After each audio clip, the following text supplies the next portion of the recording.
So this is my dragon design. I'm really hoping from the jam that I learn a way to do the image of the dragon on the face versus turning someone into versus the mask. But this is my mask that I do for dragons because it's my go-to. I use a 3/4 inch brush. Again, I use it as a flat brush, so if I want to switch it, I can. I'm going to do another green dragon. This is my favorite split cake to use for dragons.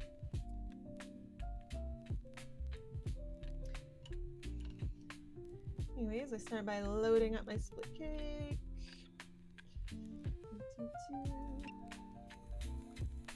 So I kind of want to map out my layers so I don't mess up how much I can fit on someone's face. So 1, 2, 3, 4. I'm gonna say we're gonna do 4, I guess 5 layers on this guy. So I kind of just do like a bunch of M shapes, and I kind of start in this, like I imagine like a triangle there. So I'm just gonna like 1, 2, 3, 4, 5. 1, 2, 3, 4.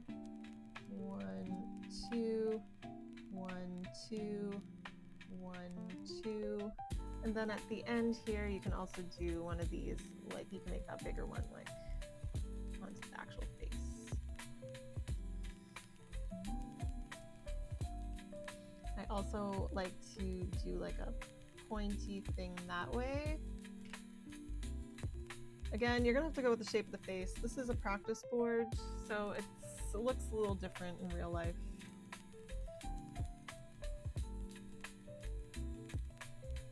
This one's really dependent on face shapes. So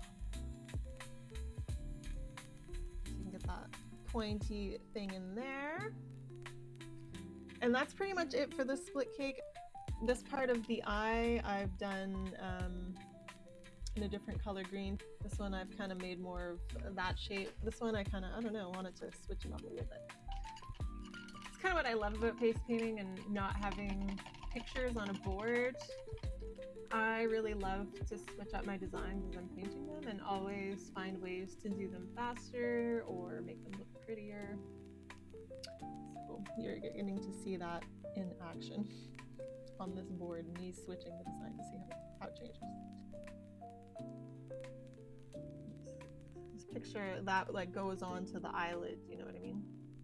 It goes down onto the eye. And just kind of highlights it.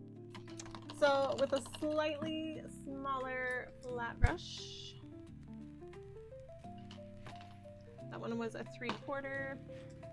I'm gonna go with my 5/8 flat Bestie Squishy Doodle. And I have a little split cake that I use, which has a little bit of white and a little bit of Summer Storm and some other colors in it, but I just use this, and I try to get as much as the white on there as possible. Mostly white, tiny bit of gray. See, I'm like kind of an angle. Like I do have another split cake somewhere, or I've made one at some point that's white with a little bit of silver, and I find that works really well too, but I don't know where it is right now, so we're gonna use this. And with that, I'm just gonna give him a couple little bangs, just little pointy bangs, and also some horns.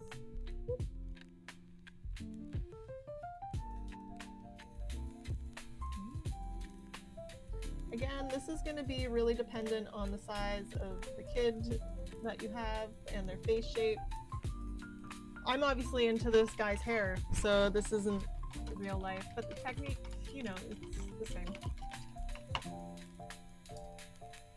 So the final step is again finding a little bit of a liner brush. I'm again going for my squishy number 4. Squishy Doodle number 4. And I'm going to pick a darker color, so I'm going to pick this time Deep Forest, which is just a dark green by Deep Stacks. And I like to do this. This usually ends up on the nose, those. And then I like to outline this and give it some definition. Same with this one, like down to the eye.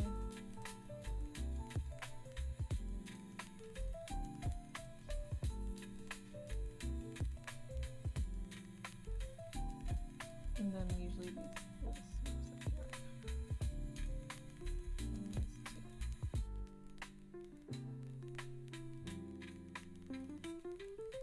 So sometimes I do like little teardrops here, because I think of dragons and I think of the little whiskers they have on their face sometimes. So I guess that's why kind of why I do the little whiskers on the side. Anyways, this is the basic dragon design. I feel like you could also spice this up, you know, maybe do some details on the horns and stuff. And I've previously done it again with that stencil of reptile scales. This is just a random one that I have, but sometimes I'll, you know, if I don't get the definition I want with that, I can go in with this with a dauber, add in some details, and instantly everyone's like, wow. So sometimes that's just a nice little life hack too, but this is basically the dragon design that I go to. Again, gonna look different based on the forehead size, shape of your kid's face, but I find it's pretty versatile. You can kind of, once you get the technique of the swoops down and the idea of where your pieces are gonna go, I find it works pretty good. Plus, the other great thing about this design is I love asking kids, you know, are you a fire dragon or are you an earth dragon or an ice dragon? And based on what kind of dragon they are, it's super easy to switch up the colors and then even add little details. Like say it was a fire dragon, maybe you add some little flames here. Or if it's an ice dragon, maybe you want to pop some snowflakes on the cheeks. So love, love, love dragon designs. But again, super excited to see how people do the full body dragon. And fingers crossed that we're going to be able to witness one of those as well.